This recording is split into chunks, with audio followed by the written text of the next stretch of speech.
하나님 말씀 예레미야 16장입니다. 예레미야 16장 1절 말씀부터 말씀 보겠습니다. 예레미야 16장 1절 여호와의 말씀이 내게 임하셨다. 너는 이곳에서 아내를 얻지 말며 아들이나 딸을 낳지 마라. 이곳에서 태어난 아들과 딸과 이 땅에서 그들을 잉태한 어머니와 그들을 낳은 아버지에 대하여 여호와께서 이같이 말씀하셨다. 그들이 독한 병에 걸려 죽을 것이나 아무도 슬피 울지 아니하고 묻어주지도 아니할 것이니 그들이 땅 위에 거름이 될 것이며 칼과 기근으로 망하고 그들의 시체는 공중의 새와 땅의 짐승의 먹이가 될 것이다. 그랬습니다. 네. 16장은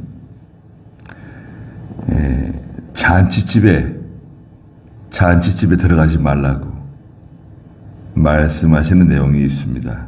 8절에 보면 너는 잔치집에 들어가서 그들과 더불어 앉아서 먹고 마시지 마라 그러셨거든요.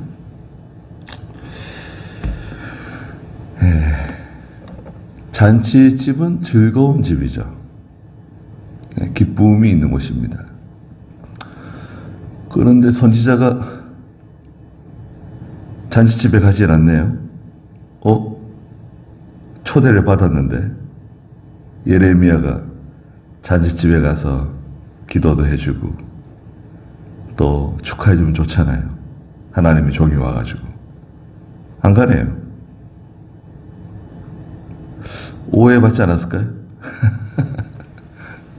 아니 뭐 주일날 잔치하는 것도 아닌데 왜 오지 않는가?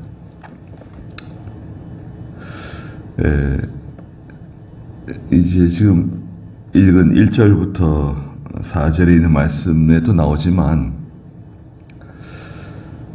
장차 도래할 환난에 대해서 하나님께서 말씀하시는 겁니다.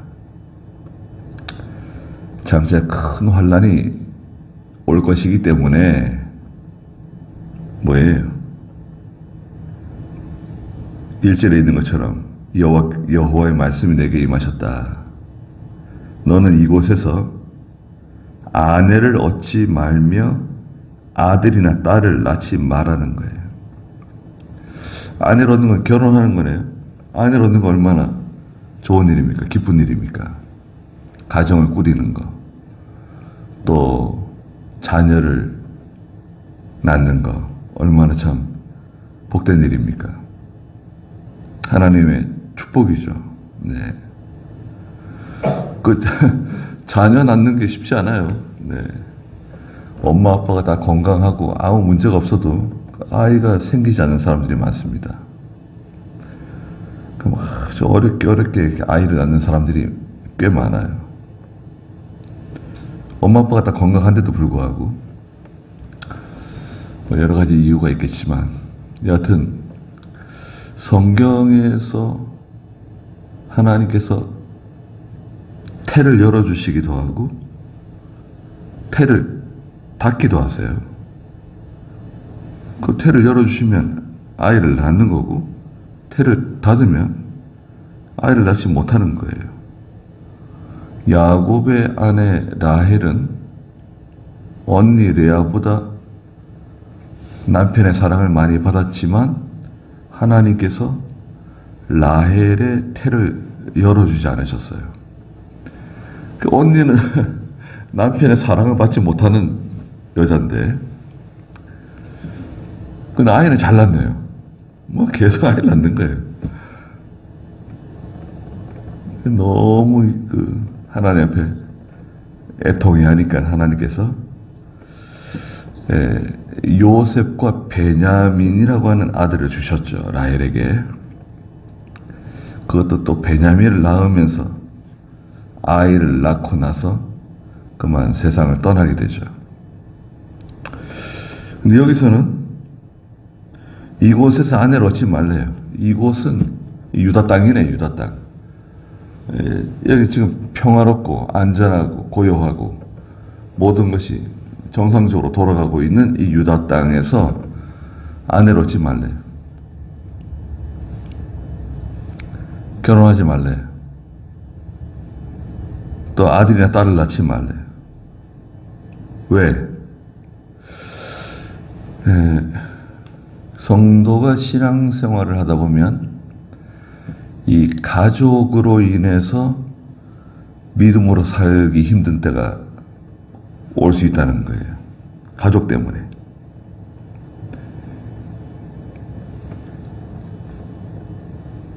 자녀 때문에.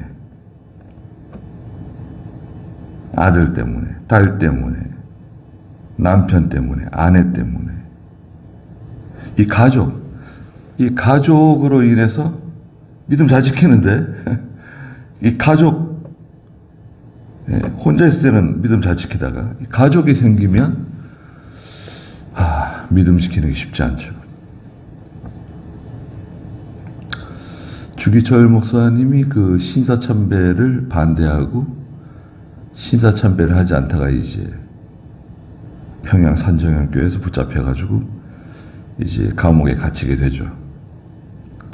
뭐 설득하고 위협하고 뭐 아무리 해도 꺾이질 않아요. 그 지하에 취조실이 있는데 아들을 데려왔어요. 그 아들이 5살인가 6살인가 하여튼 아들인데요. 큰아들.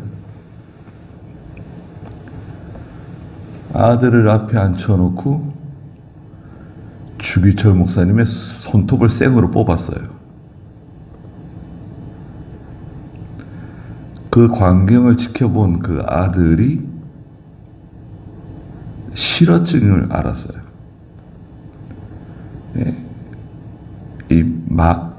말을 못해요. 벙어리는 아닌데 원래 아이가. 그 너무 충격을 받아가지고 아버지 고문 받는 것을 보고. 그러니까 주기철 목사님은 아들이 앞에 있는데도 신앙을 굴복하지 않은 거죠. 또 그 어머니, 주기철 목사님 어머니도 대단해요. 감옥에 면회 와가지고 살아서 나오면 안 된다고. 목사님 살아서 나오면 안 됩니다.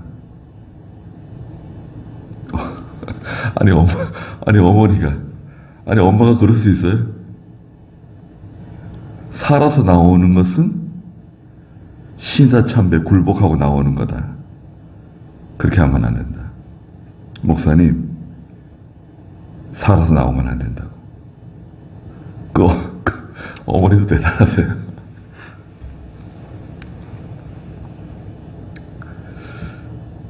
저희 할머니께서 주기철 목사님이 전기를 성경 읽다가 이제 가끔 읽으시는데 그 읽으면서 계속 눈물을 많이 흘리셨어요.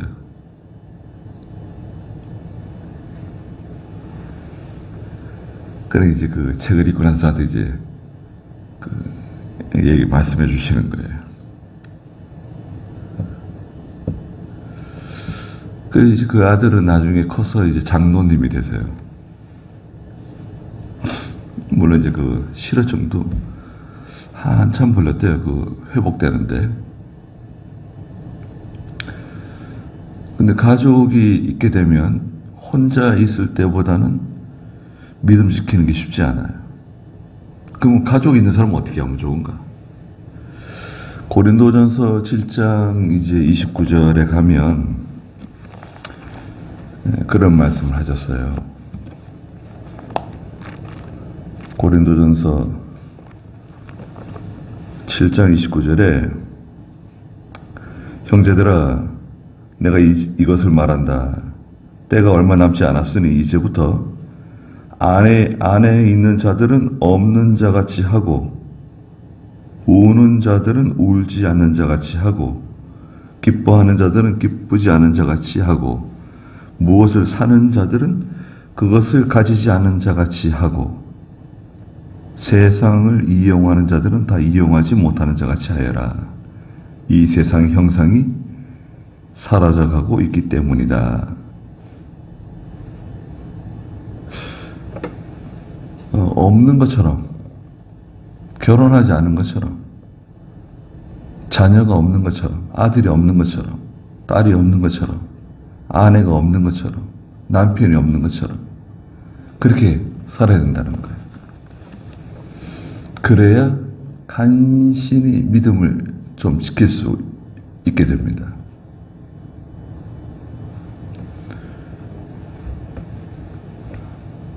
교육자들도 그 자녀들 때문에 힘들어하는 교육자들이 꽤 있어요. 아주 강단 있는 목회자인데 아주 성격도 아싸라고 강단이 있어요. 아니 그런데 그 교육자 이동할 때 못 간대요. 저 못 갑니다. 아니 왜? 아니 우리 아이들이 지금 여기 대학교 다니고 있는데, 고등학교를 다니고 있는데, 여기 지금 학교 다니고 있기 때문에 안 된다는 거예요. 아이들 때문에. 그래도 가라고. 순종하라고. 아니 못 갑니다. 끝까지 못 간다 그랬어요. 그래 총회하고 전쟁을 벌였어요. 그 총회 나갔어요. 교회까지 가지고 나갔어요. 그럴 줄은 몰랐는데. 나가려면 그냥 나가지. 왜 총회 소속의 교회를 자기가 가지고 나가요? 교회가 자기 건가요? 자기 교회를 만드는 거예요. 하나님의 것을 자기 것으로 삼은 거예요. 교회가 하나님 건데, 예수님 건데, 그거 위험한 겁니다. 하나님이 미워하시는 일입니다.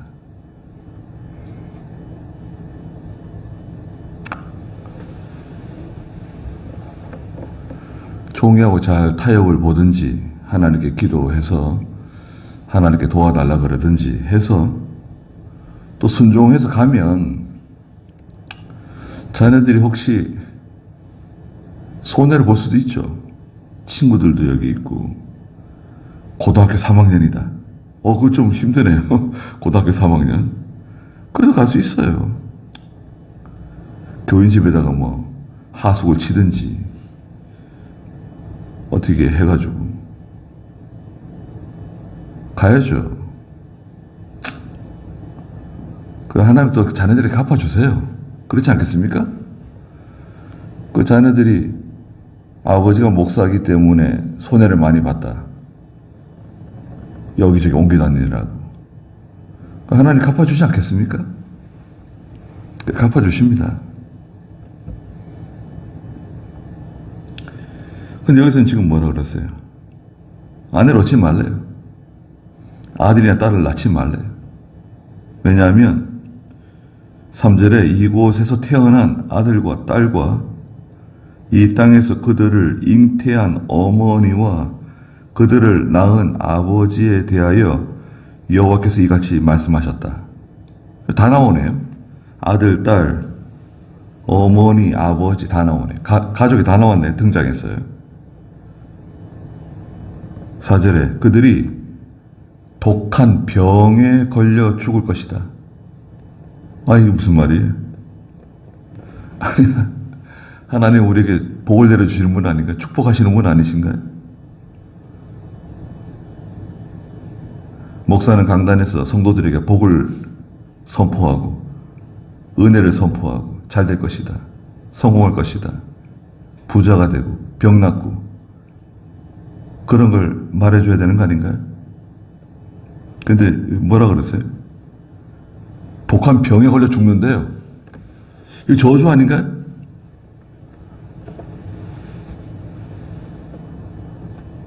다 죽게 된다는 거예요.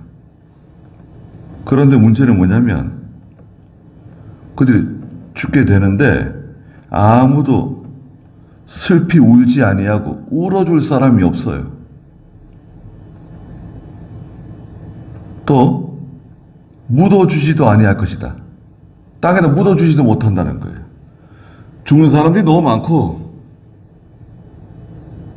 또 땅을 파서 묻어줄 그 장정들이 없어요. 장정들은 다 전쟁에서 죽고 남아있는 사람들은 다 노인들, 병자들, 힘없는 사람들만 남아있고 여자들과 아이들만 남아있고 성 바깥에서는 전쟁 칼에 죽고 성 안에서는 기근과 전염병에 죽는 거예요, 지금. 그게 도래한다는 거예요. 시체가 있는데 시체를 처리할 수가 없어요. 그냥 방치하는 거예요.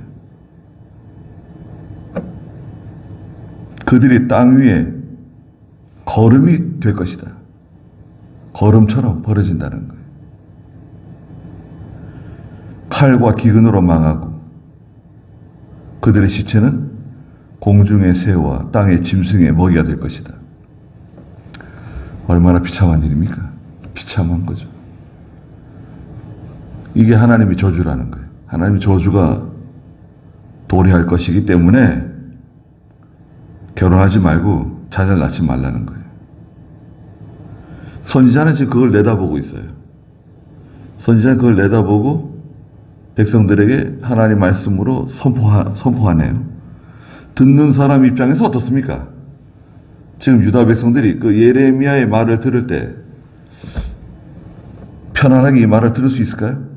아니 지금 도대체 예레미야 선지자는 도대체 왜 저러는 건가? 우리한테 무슨 억하심정이 있어가지고 왜 이렇게 저주하는 말, 저주하는 예언, 이렇게 사람 속을 후벼 파는 말들을 자꾸 쏟아내는가? 그래서 생각하지 않을까요? 아니 뭐 예레미야는 하고 싶어서 이 말을 하는 거야 지금? 절대 그렇지 않습니다.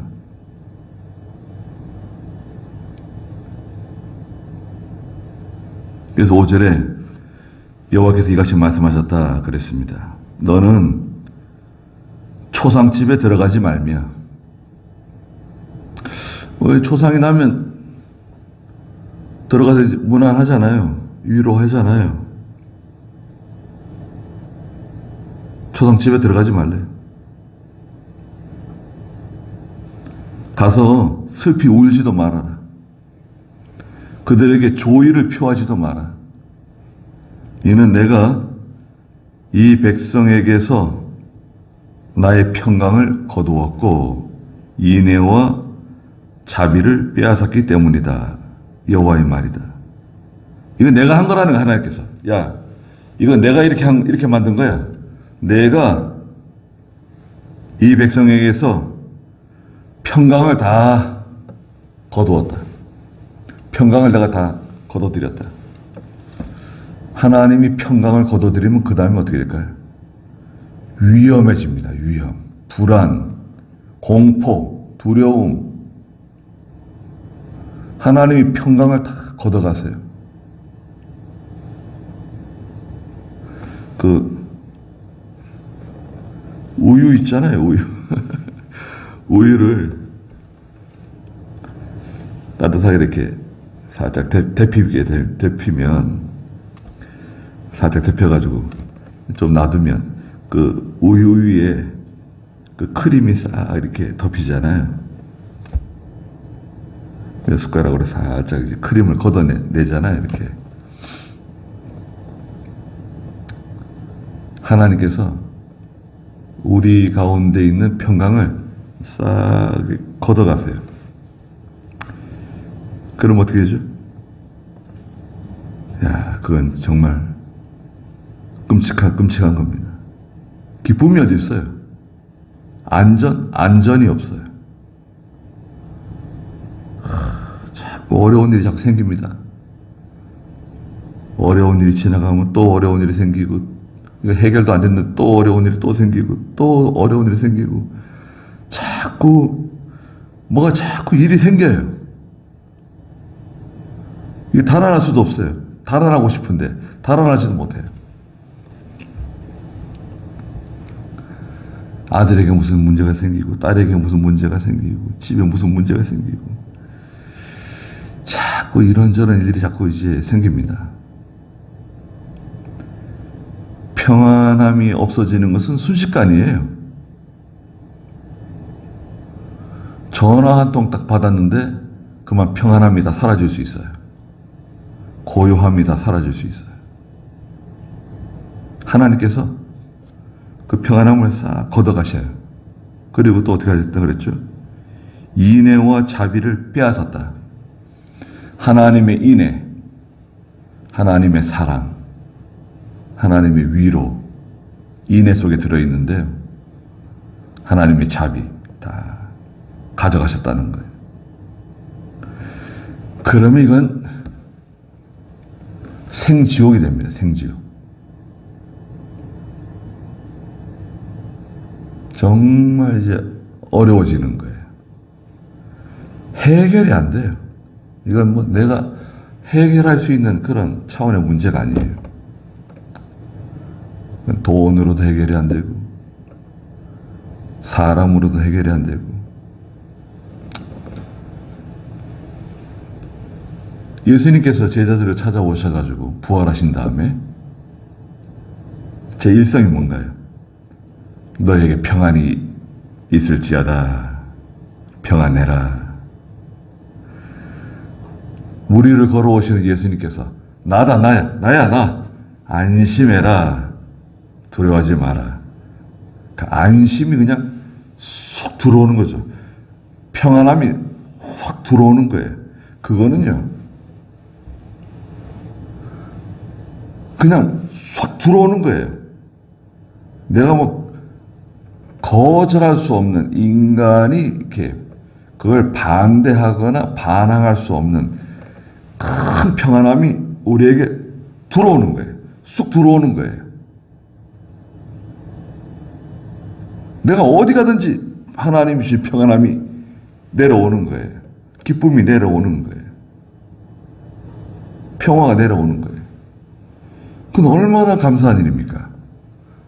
네, 그건 진정한 자유죠. 자유. 평화의 세계, 평안의 세계. 평안하다고 하는 것은 다른 말로 건강한 겁니다. 그렇잖아요. 건강해. 몸도 건강해, 마음도 건강해, 정신도 건강해. 편안하잖아요. 또 이 편안하다고 하는 것은 기쁨이에요. 기쁨. 행복감. 기뻐요. 즐거워요. 행복해요. 나는 왜 이렇게 기쁘지? 나는 이렇게 행복한 건가? 어디 가나 그 사람은 행복해요. 산에 가도 행복하고, 강에 가도 행복하고, 들에 가도 행복하고, 직장에 나가도 행복하고, 그 사람은 행복한 사람이에요. 즐거운 사람이에요. 네. 얼굴이 환해요. 얼굴이 참 좋네요. 얼굴이 환하십니다. 뭐 좋은 일 있으신가 봐요. 아니, 그냥 뭐, 마음이 편안하니까 뭐 얼굴이 좋은 거지. 마음이 편안하다? 마음 편안한 사람들 어디 있습니까, 요즘? 보세요. 나라 돌아가는 꼴을 보세요. 마음 편안하게 생겼어요, 지금. 한국 사람들 지금 마음이 다 불편합니다.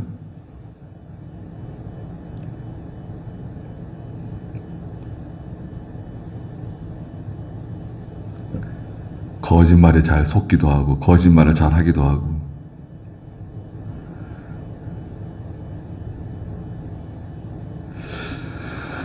자, 그러니 이게 하나님이 말씀하시는 거 아니에요. 그러니까 결혼하지 말고 아이를 낳지 말라고. 이렇게 될 거라고.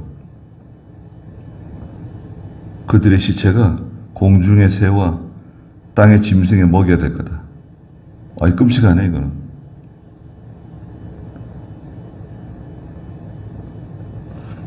(6절에) 큰 자나 작은 자가 다 이 땅에서 죽을 것이지만 큰 자, 작은 자, 권세 있는 사람, 능력 있는 사람, 지혜로운 사람 다 죽는다는 거예요. 근데 묻어주는 자가 없다. 그들을 위해 슬피 울거나 몸을 베거나 머리털을 미는 자가 없을 것이다. 아, 이게 보면요. 사람이 죽었는데요. 슬피 우는 것까지는 우리가 하잖아요. 부모님 돌아가셨다. 울음이 안 나올 수 있어요? 그런데 자기 몸을 베거나 머리털을 미는 사람, 이거는 바알신을 섬기는 풍습이에요. 바알신을 섬기는 사람들은 비통한 일, 슬픈 일을 만나면 자기 몸을 이렇게 베요, 칼로. 자해, 일종의. 피를 흘려요. 머리털을 밀어요. 이방 풍속이죠. 그들이 하는 것처럼 그런 거 하지 말라는 거예요. 7절에 죽은 사람 때문에 슬피 우는 자를 위로하기 위해 떡을 나누거나 죽은 사람을 위해 슬피 우는 사람들을 위해서 빵을 나눠요. 빵이죠, 빵. 빵을 나눠주고 사람이 이렇게 허할 때 너무 비통하고 너무 슬퍼서 속이 허해요. 그래서 좀 먹으라고. 야, 몸을 좀 챙기라고. 국밥이라도 갖다 주고, 좀 이렇게 챙겨주잖아요.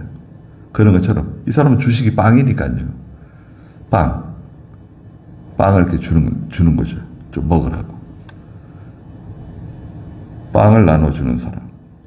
자기 아버지나 어머니의 죽음을 슬퍼하는 이에게 위로의 잔을 마시게 할 자가 없을 것이다. 위로의 잔을 이렇게 갖다 줄 사람이 없다. 목 좀 축이라고, 물을 좀 마시라고, 이렇게 너무 이렇게 슬퍼하지 말고, 좀 먹으라고, 이게 좀 마시라고. 너무 힘들어하면. 근데 그렇게 위로해 줄 사람이 없다는 거예요. 지금 지금 다 좋은 사람들이고, 다 위로받아야 될 사람들이고, 다 비통한 사람들인데, 어떻게, 누가 누굴 위로해주고, 누가 누굴 도와줘요?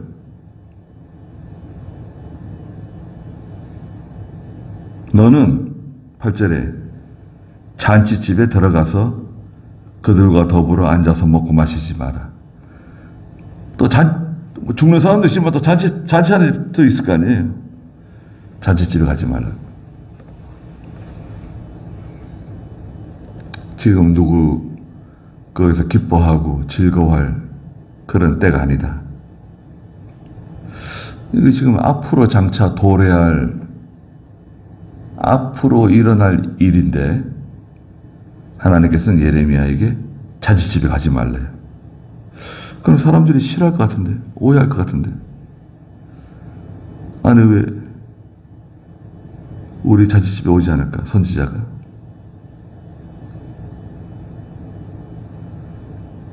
9절에 이는 만군의 여호와 이스라엘 하나님이 말씀하기를 보아라, 내가 기뻐하는 소리와 즐거워하는 소리와 신랑의 소리와 신부의 소리를 이곳 유다 땅이죠. 유다 땅. 너희 눈앞에서 너희가 사는 날 동안 사라지게 하겠다 하였기 때문이다. 다 사라진다는 거예요. 사라질 수도 있습니다. 정말. 우리는 그런 역사를 가지고 있잖아요. 나라가 어지럽고 또 교회가 하나님의 말씀에 바로 서 있지 않고 다 그 물질적으로 기울어지고 권력, 교회가 어떤 권력, 세력을 자꾸 추구하고 또 하나님의 종이 그 교인들을 무서워하고 교인들의 눈치를 살피는 목사들, 장로들의 눈치를 살피는 목사들, 위험한 거 아닌가요? 너무 위험해. 너무 위험해. 네. 야, 이거 어떻게 되려나 그러는가 이게. 여하튼 예레미야는 하나님의 말씀을 받아서 유다와 예루살렘 사람들에게 말해주고 있는 거죠. 듣는 사람들은 상당히 불편했을 것 같아요. 그렇잖아요. 속이 쓰리는 거죠. 예레미야를 막 미워하는 거예요. 죽이고 싶을 정도로 미워하는 거예요. 예레미야는 뭐 하나의 말씀 전하는 건데 그럴 수도 있다.